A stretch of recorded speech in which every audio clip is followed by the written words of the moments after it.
Hey everybody, and welcome to Jenko Flames Footy Chat. The weekend has passed and the last game got played after Christmas, and after being told that Graham Arnold has no Christmas breaks, makes me sometimes think he's the Grinch.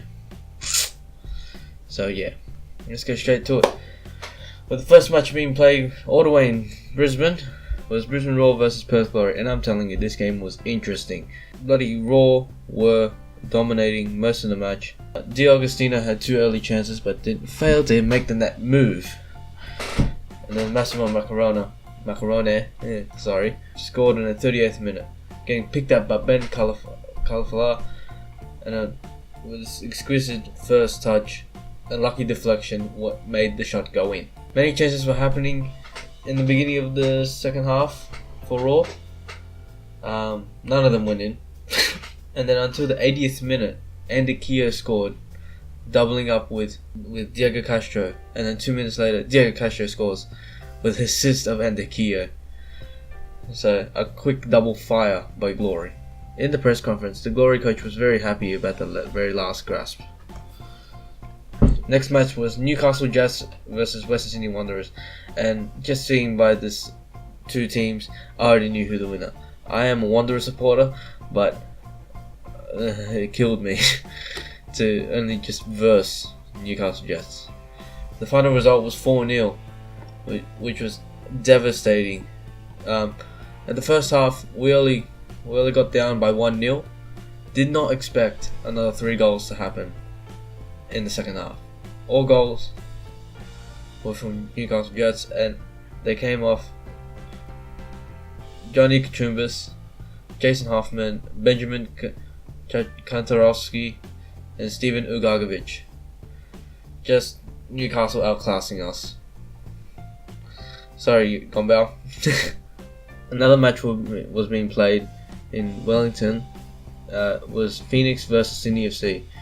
And you already know who's going to win this, Sydney FC. Of course they did by 4-1. Bobo getting a hat-trick.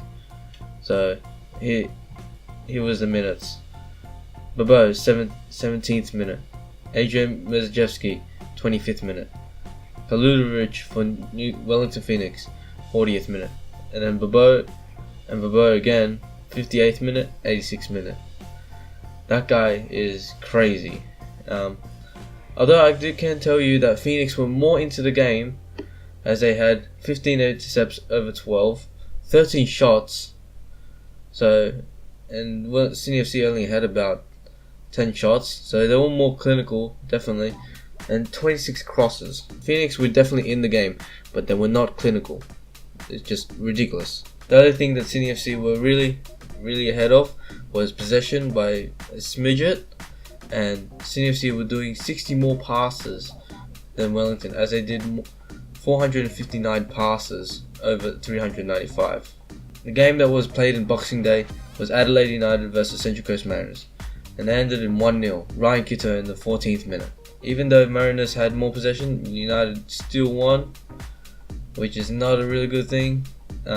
Player to be in spotlight today, Anthony Golek, a former Wanderer, making 71 passes during that game, which was the most in the whole of all players on the field, and with that amount of passes pushes him to second in the top total passes in the Hyundai A-League.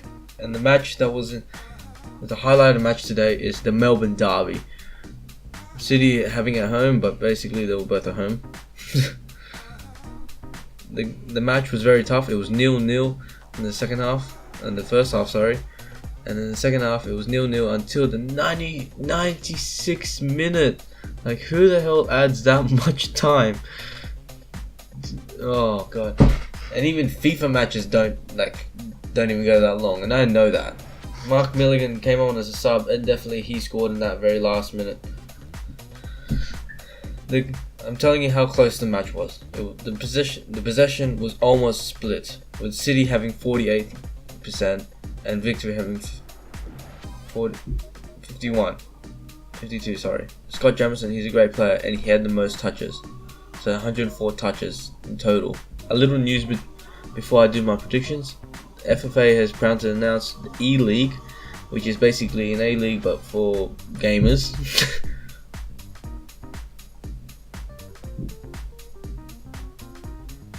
Which is quite ridiculous.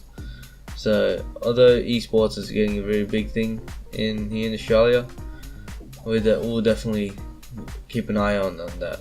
Matches that are going to be played in the next round, in round 12, is round 13, sorry, or round 12, don't remember. Victory versus Jets. Now Victory having that win against Melbourne City is definitely a huge confidence booster, because first of all, City is a very hard team. Okay, no matter you look at their squad, Scott Jamieson, no more Tim Cahill, so they don't have that focal point anymore. They're gonna have to be spreading out that attack. And Bruno Fonioli is still out, but he's definitely there for moral encouragement. So I'm saying Victory. They're gonna win against Jets, even though Jets has won 4-0 against Wanderers. It's Wanderers. It's leaky, very leaky defense. Adelaide United versus Raw. Raw kind of depends. The experience in that squad, yeah, that loss might not shake them, but you know they might still lose. United winning, their confidence is still high, so I'm saying United will win. Sydney FC versus Glory. Glory having that last minute winner against Raw will definitely be a confidence booster. Confidence is a major key in this league, so sorry I'm saying so much.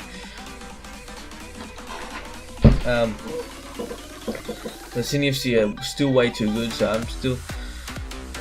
It might possibly turn into a draw. That's the worst case scenario, because I don't see Perth Glory winning at all. Mariners home to Phoenix. Phoenix might win even though they lost. And Mariners, losing. Both teams losing in the previous round. So still seeing Phoenix go through with Kludovic on form. Might go. And Wanderers versus Melbourne City. Self-explanatory. City's gonna win. As I said, they have a good squad. That is all from me, Team Bullboy, and I'll see you in the next videos. See ya.